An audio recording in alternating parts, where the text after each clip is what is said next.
Face à une pandémie qui aura raison de Cupid, non, Et autant du coronavirus, et tout un monde à réinventer. Pendant le confinement, des rencontres virtuelles ont eu lieu, des amours sont nés et d'autres se sont terminés. Les sites et applications spécialisées n'ont jamais été autant consultés. Marjorie Nadal et Ingrid Carré.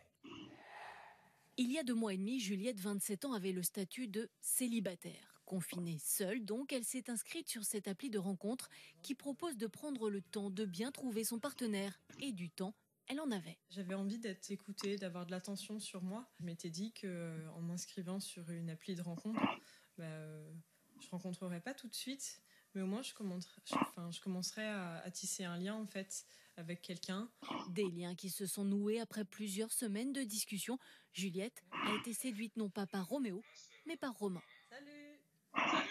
Et on avait envie de s'appeler et jusqu'à aller à la vidéo en fait, se voir, puisque c'était pas possible de se voir en vrai, on va dire.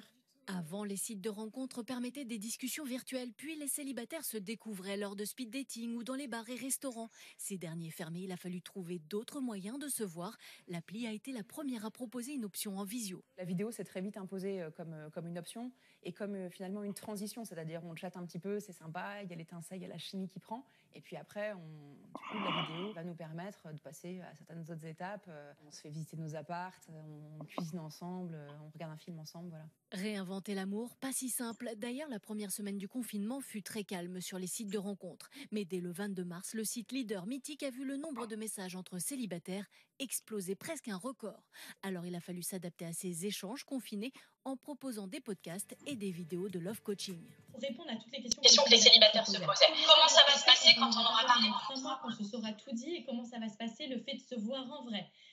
Qu'est-ce que ça veut dire un geste barrière quand je rêve de l'embrasser? Des questions qui peuvent être basiques, mais qui ont été au cœur des préoccupations des célibataires en France pendant cette période. 23% d'entre eux ont découvert avec le confinement des connexions plus solides, désirant vivre désormais une histoire au long cours.